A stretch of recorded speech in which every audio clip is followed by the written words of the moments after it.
Hi, everyone. My name is Jacob Afotong. I'm the host of Doers Within Us podcast. This is the third episode of our series with the African Diaspora Network and, profiling the entrepreneurs within the African Diaspora Network, builders for Africa's future. And today I'm really blessed to be here with Sister Rose. Sister Rose, thank you so much for being here. And if you don't mind, just tell us who Sister Rose is, and we can learn a little bit more about who Sister Rose is. So please, can you? Hello, dear viewers. I'm glad to meet you and to say who I am. Sister Rose. Sister Rose Thumitho is a Ugandan. I hail from the northern part of Uganda. I come from a very good Catholic background and hail from a humble peasant family. How I grew as a child who is very obedient to the parents' guidance. And so I learned how to do domestic work, do farming. And as I grew up, I continued studying in the up-country village schools. And while I was introduced to Catholic faith. I received my Holy Communions and continued growing. I saw there was a good club of Legion of Mary where elders collect even children. Every Sundays they would pray with them some rosary, and they teach some good Catholic practices, some good values of how to care for the poor, visiting the sick and all that. And this practice continued while I was still a young child in primary. As I continued with my studies, some sisters also visited my home. They picked interest to take me to study in their boarding school. And my parents said if I like to leave home, I'm free to go with them. And I liked to go with the sisters. And that's how eventually I was taken to their school. I studied, and on reaching secondary, I also joined some other clubs like Uganda Red Cross, YCS. Now, this kind of association, with already what I'd joined much earlier, Legion of Mary, there is something in common with them of humanity, care for the humanity, care for the needy. So already that built some spirit of charity in me. No wonder when I reached my secondary studies, but I had initially, as a young child, after my first Holy Communion, desire to become a nun. But I fear to mention it because I saw there are so many stages to go through. I have to study, complete P7 secondary school, knowing that I didn't come from very strong financial background. I imagine I would not reach my secondary studies and people would laugh at me that I failed. So eventually, along the way, I had an aunt who was also religious. She saw that I showed interest in education. So she asked a relative priest to support my education because I was uninterested. And eventually I expressed my interest of joining nunhood. He let me free to go to my interest. I went to the formation and I had made a choice to become a Franciscan sisters. Why Franciscan? Because I kept following the background of the different congregation, how they started. But of the few I came across, I love the spirituality of St. Francis because what attracted me towards following this particular congregation is the spirit of his spirituality of caring for the poor and the needy. Simply because being a Red Cross member or YCS and Legion of Mary, there was something in common of care for the needy. But I didn't know why all that, but there was a passion, a call towards that. Eventually, I became a sister in 97, and I understood the concept of who a nun is, and the charism of this congregation is to care for the poor and the needy. And so I found myself caring for people with disabilities and many other vulnerable groups we came across. And I learned that the founder of this congregation, Mother Mary Kevin, as I'm speaking, is the servant of God. She followed the charism and spirit of St. Francis. And so for me, that aligned with my interest, with my spirit, and it kept me going. Now, as a sister, I studied and graduated my first degree in 2007. So again, I was put to work with a group of vulnerable people. Like I worked as a dietitian HIV focal person, meaning that I reached out to the people who are sick with HIV and AIDS, and I tried to counsel them to live positive life and see how they can support each other, not to see that life has ended. And I did that in a period of 1.5 years. Then I was again given another responsibility of becoming a hospital administrator. So I went to a hospital which was dilapidated after 20 years down the road of war. The sisters' existence in that hospital was not felt, and now we are coming back as refugees. So I had to put things right. So all those were experiences for me as a young sister. And I saw that the passion I had taking this responsibility in such a very kind of hard to reach, resources were not there, but we went with all the zeal. So we attracted attention of people. Many people started identifying with us, ready to bring support to repair this hospital. So it was again very exciting. And I set a goal in the next like 3 to 5 years, this hospital must be well functioning. Within 3 years, we reached a point of even starting to attract intern students from abroad. I remember one time I hosted 2 students from UK who came for internship in that hospital. For me, that again gave me a joy that we are making some impact in some people's life. So eventually time came, there was need for human resource in other bigger hospitals somewhere. Again, I was taken to go there. And another person came and replaced me in this hospital. To go there, that hospital was in like 2 years' time was to make 100 years of existence, meaning it was old. Everything within that facility was old. And in my presence, the buildings were collapsing. There were no donors. So I was like, during my time, the hospital are collapsing, the mothers will be dying with their children. They will say, who was administrator at that time?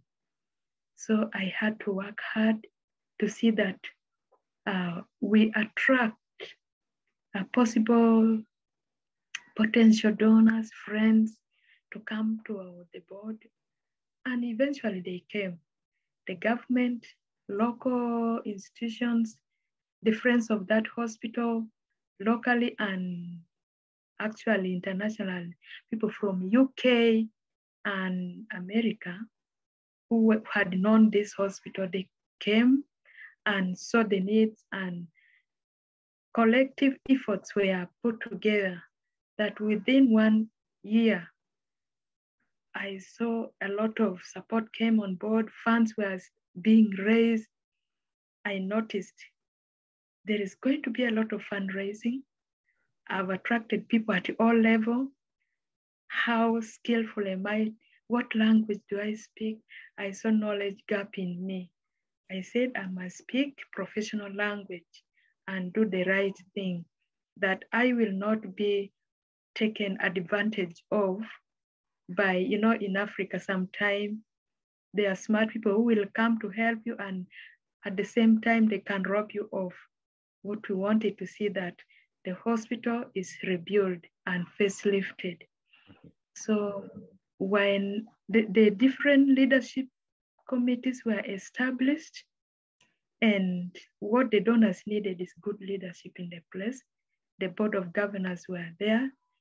So the construction committees followed all the protocols. What were required we ensure that were observed. So eventually we took off. I'm telling you, God worked wonders. As I'm speaking, the hospital was facelifted. And I told my friends, we need also good guest house so that when we have visitors come to work, we can attract them, they have where to stay. So there was then charity fund open in UK to fundraise, to see that a good amount of money was collected to do this work. So we started the work in phases. While all that started being on progress, I said the next thing is, I will not blame anybody that this and that is going on wrong. I decided to request to upgrade myself, to acquire some leadership skill, some managerial skill, so that I'm able to measure my way of relating and communicating with the people we have attracted on board. And that I did it, even against the support of anybody, because where they say there is no fund, we can't support you, I had to go my own way. I started doing making liquid soap, and I request the hospital to buy, so that money I would use for paying my study for this course, and I did it. Wow. I completed the studies. And another interesting thing was that, being a hospital, we attract many visitors. Yes. And one visitor came on board, said, you see, you are heading a hospital with a training school. How would you like this hospital to be in the next 3-5 years time? Because already that school had spent 50 years by producing nurses or midwives who completes at certificate level. I said in the next 3 to 5 years, I would like to see that we are producing certificates of diploma holders so that they are able to provide quality service to the community. So that meant that there should be needs of upgrading that place. So this visitor came from America. She was impressed with that sharing. She decided to record me, because she said, your idea needed to be shared by so many people so that it can be supported, but you cannot go out. In the meantime, can I record you? I said, why not? Go ahead. Then she recorded me. She went back to America, put it on the website. So one time, there was a lady in America who won an award, and she was allowed to use that money anywhere in the world, but within 6 months. So when she heard my talk, she said, that is where I want to go and spend my money. Then she was linked with me and she contacted me. She came to Uganda and we followed all the protocol needed to see that within 6 months, that school was upgraded to diploma holder. Mm. I'm telling you, God worked his miracle. In the next 4 months, school was opened after all the protocols were followed. That's amazing. And incidentally, the principal of that school had gone for her upgrading. She was doing her master. But because this was a hospital which had all the system, strong board, we followed all the protocol. And I was very happy that that was done. And as I'm speaking, this is almost the 5th years of existence of that hospital, that school producing diploma holders. And I think it's something I feel, yeah, that was a good experience, something given to the community that improves people's life, a quality service to the people. And I feel happy about it.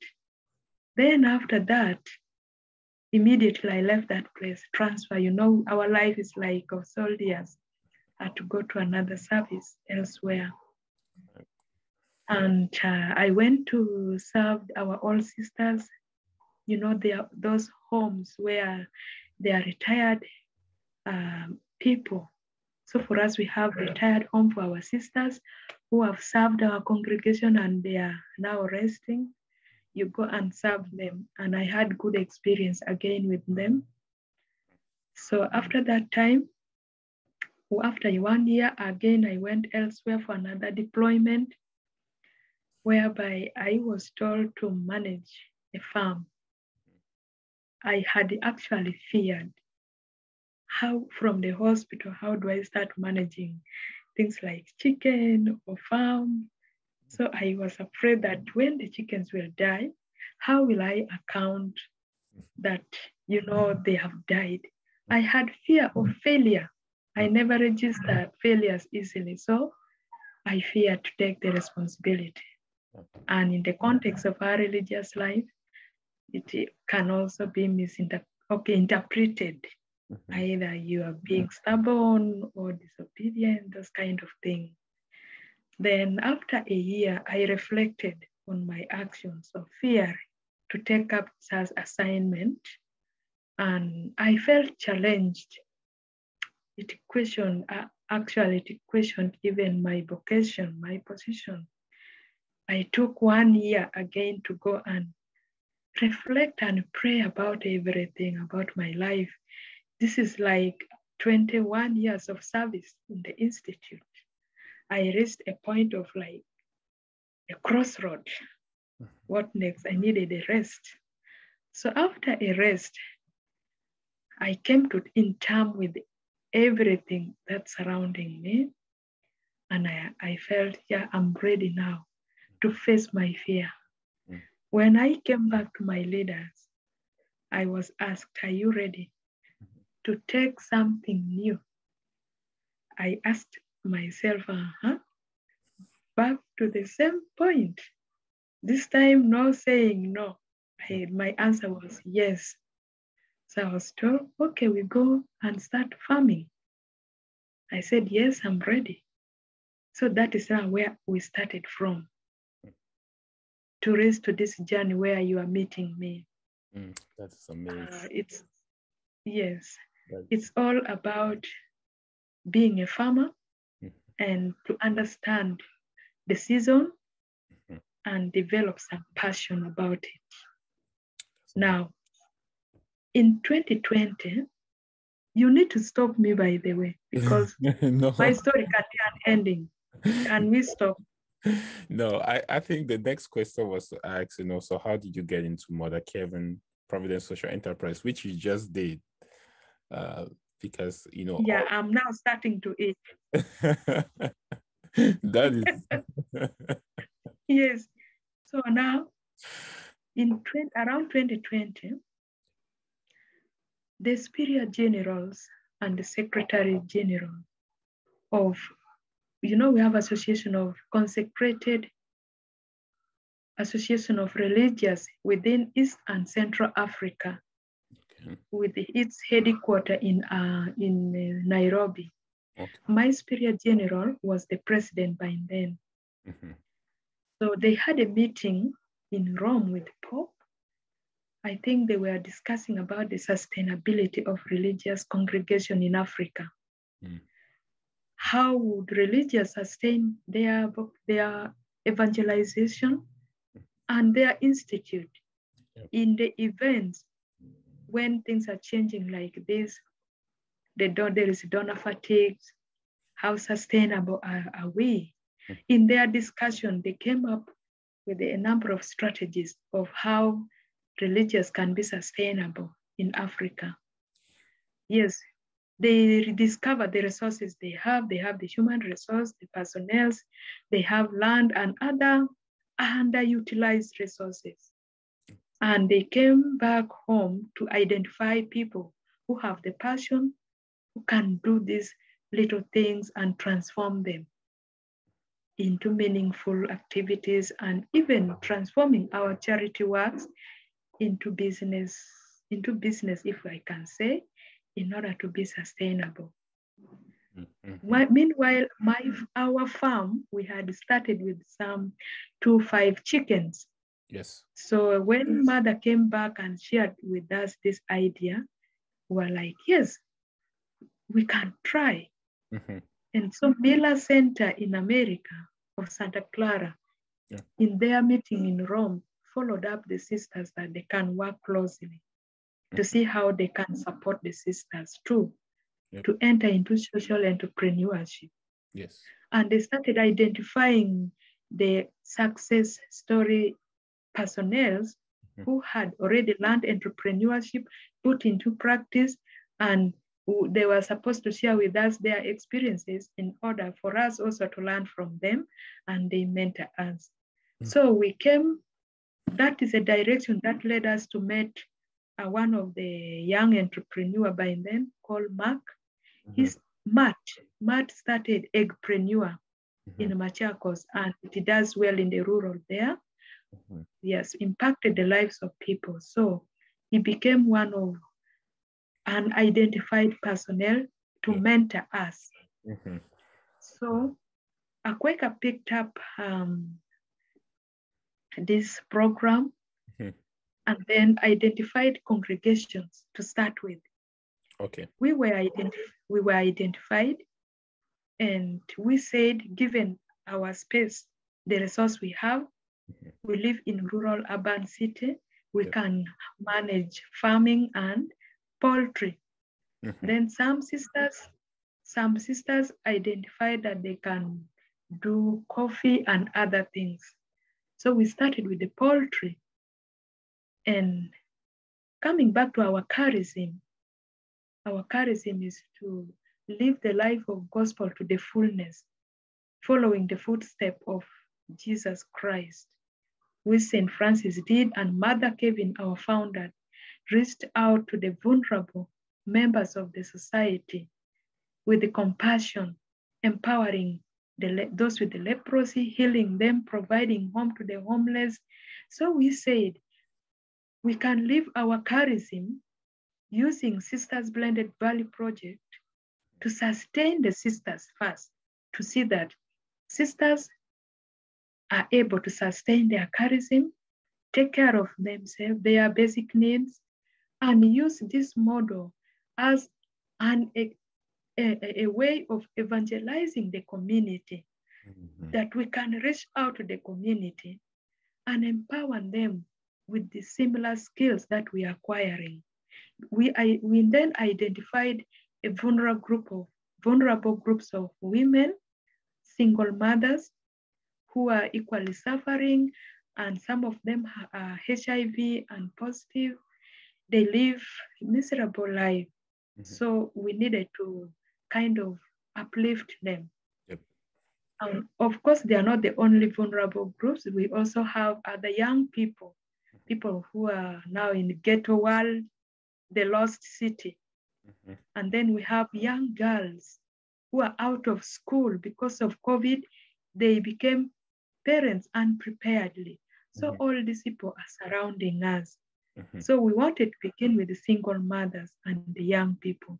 Yes, yes. And we then brought them on board, shared with them this concept of Sisters Splendid Valley Project, which is actually entering into social enterprise through poultry, the model of poultry, and to see that how can we improve our livelihood, how can we take care of our environment, how can we fight poverty, how can we uplift our human dignity through this approach.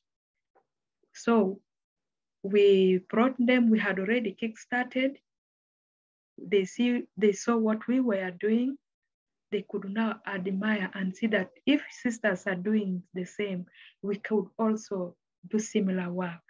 So we organized them in leadership training, that they identified their own leadership, and then we empowered them. Then we also encouraged them how they can do resource mobilization, even when they are unable, when they are not financially strong. Whenever they meet, they should be able to contribute something like 5,000 or 1,000 or 2,000, depending on their capability, which they decided to take. And they started contributing every time they meet, they keep their money. So that is how their club started. Exactly. So when any visitor pass by and they get to know about what we are doing, then we share how we are doing and the situation we are living in. That is all how it began. Yes, yes. And Sister Rose. Another question. Yes, Sister. Yes, Sister Rose. So in this enterprise, how long does someone take to go through the program? And how do you before that, please, if you can answer this, how do you select the people that get into this training, leadership / mentoring program? Is it just first come, first serve, or you guys have a curriculum, a selection process that you pick out candidates, single mothers and all that? Because I assume that many people that would love to get into the enterprise. And if you can please ask, secondly, how long does it take to stay in the program? Is this a lifetime program, or is it's a time limit where after 6 months you need to show some results and stuff like that? Thank you. That is a very good question. How do we select? How do we determine who is to join the group? Yes. Remember, we are identifying the vulnerable groups, the poor women. By virtue of their status, they need support. So we sell the idea. Yes. Because some of them work with us, we support them by, like, if we are doing farming, or there is one lady who is called Agnes. She's a single lady and mother and sick. We brought her closer to us. We even provide her employment. Like, she's a good tailor, she can show our clothes. So we said, could you identify people of your level who can accept to work together as a team? Got you. Then if you are ready, mobilize yourself, we meet. So she became the spokesperson and identified her colleagues in the community. And they came to us, the sisters. We sold to them the idea of the importance of forming a group. Yep. When you are in a strong group, how you can support yourself, how can you be sustainable, how you can raise your voice together to be heard. Yep. Because when you are alone, even your needs cannot be heard. Exactly. That is the basis. So we introduced them to the concept of social enterprise. We told them you can do anything based on the resources you have. But for us, we are starting with the poultry. So they showed interest then. Yes. We told them before we can go any further, among yourself, you know yourself in the community. Identify, formulate your leadership team. But these are the position we want to have. Yep. We want you to have the chairperson, the vice, the treasurer, and the secretary. Yep. And they also came up with the mobilizer and a patron. So those are the position they came up with in that same meeting. So when they came, a big number. So after they identified their leadership team, yep, we went ahead with our meeting, and then we started the meeting from there. We tried to sensitize them about the social enterprise, what they can do to improve their diet, their nutrition, their income. And for those who are unemployed, what can they do to create employment for themselves? And we're kind of like bringing a mindset change from, because these are people who depend on begging. And we wanted to change the mindset from begging to initiative creating. Exactly. And identifying the resources available. Exactly. And what maybe they had never thought of doing from what they have. So that was the concept that we learned and wanted to share with them. And for us, that was the evangelization. Exactly. How do we reach to the community and impact their life? Exactly. And in all, the way we started with no capital, they themselves also didn't have the starting capital. But because of the approach, their money kept growing gradually from the little bits they keep adding. And for us also, we kept going. We get support from our leadership, our superior general, who is very passionate about this Sisters Blended Value project.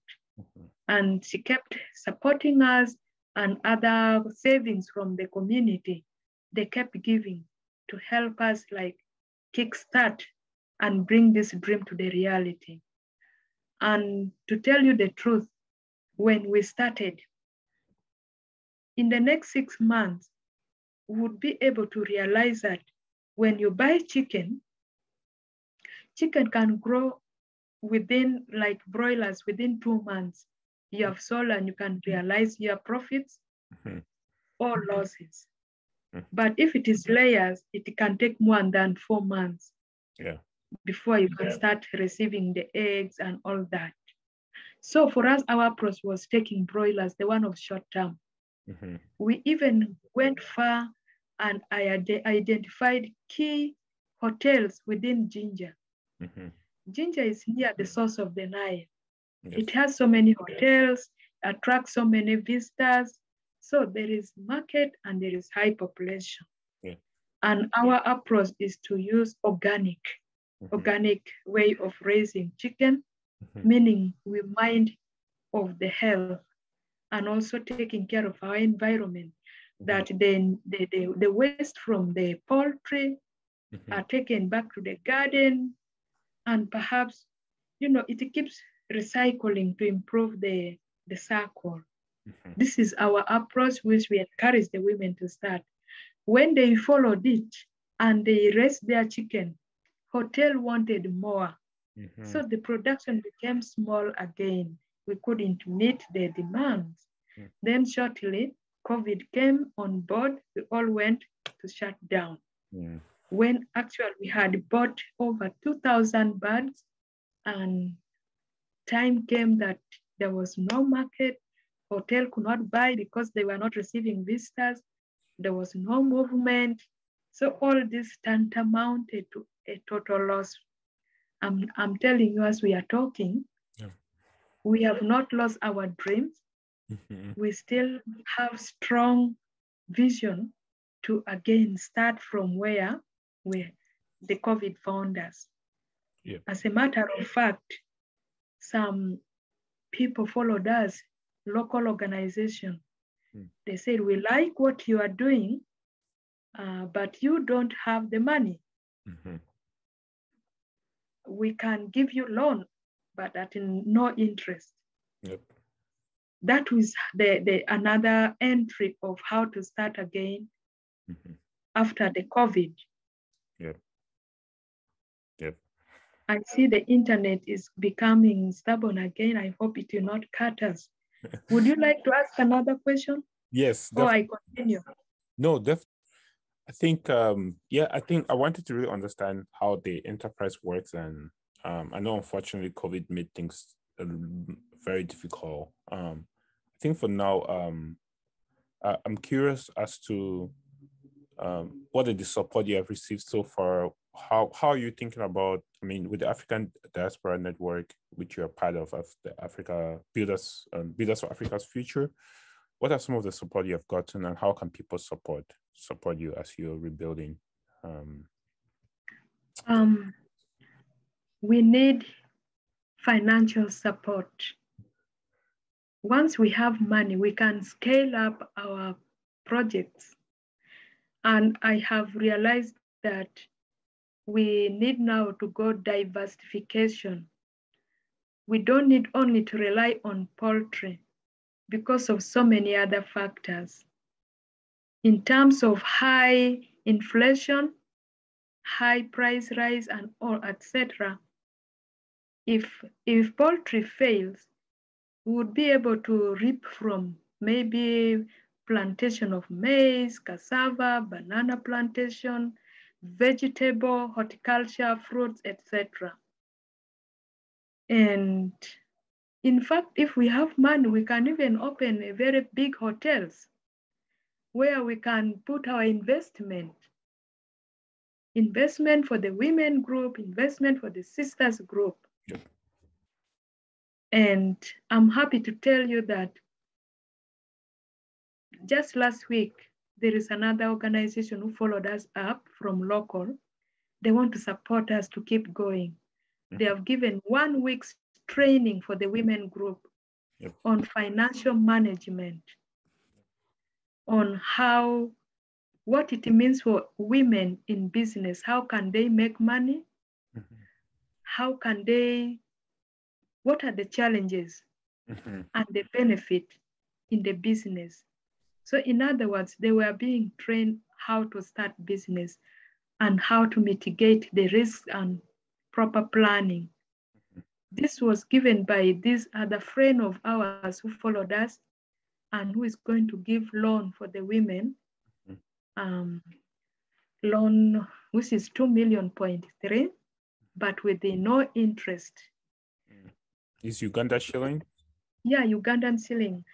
This is taken as a last resort, but they don't like it because there can be many factors that can come on board and they fail to raise it so fast, it may bring again stress. Yep. But if the ADN comes on board, the major aspect here is just the capital.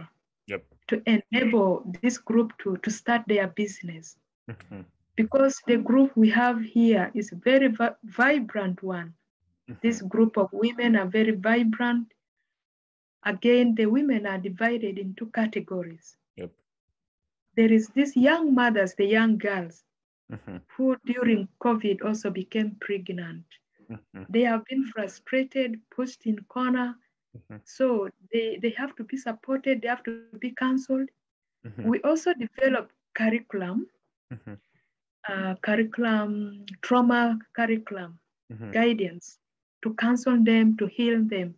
Yes. So our approach has been that we have been meeting with them to see that they get healed. Yep. Then after which they now come up with a clear mind, what next into their lives. And we had reached to a point of what next. Then I found myself like, I'm like them because I'm like a dog, a toothless dog. Mm-hmm. You cannot bite the bones. You cannot even bark at any enemies because you don't have the money to give them. At certain point, I feel like, what am I doing with these people? Mm-hmm. But at one point, I put a pause. They called me. They said, "Sister, when are you coming to teach us? We need the lesson. Come back and teach us. That again motivated me because I realized that the lesson is doing something into their lives. Exactly. And I'm happy to say that two among them, when school opened, went back to school. That's good. Which was very good. And for the rest who are settled in their homes, they have expressed interest of how to be supported with some money to run their business, to keep going, to sustain themselves into the new lives. Yeah. So those are the people who needs money. And also they are with these categories of the young people, the ghetto boys. Where we stay, they are just right on our wall. So one time I reached them. I wanted them to also have a mindset of transformation, that the life they're living is not right. We reached to a point where they started coming up with the constructive idea. They want now to also start their own small businesses. Yep. Some of them have skills, they just lack capital. Yep. Now, all of them need money. Yes. Now, this group, because we reached a point where they want the money, there is no money. I don't know how to say, but it's true. I'm trying to avoid them because they don't have the money. Yep. But all these people, they are just there ready to take a new transformation into their lives. Exactly.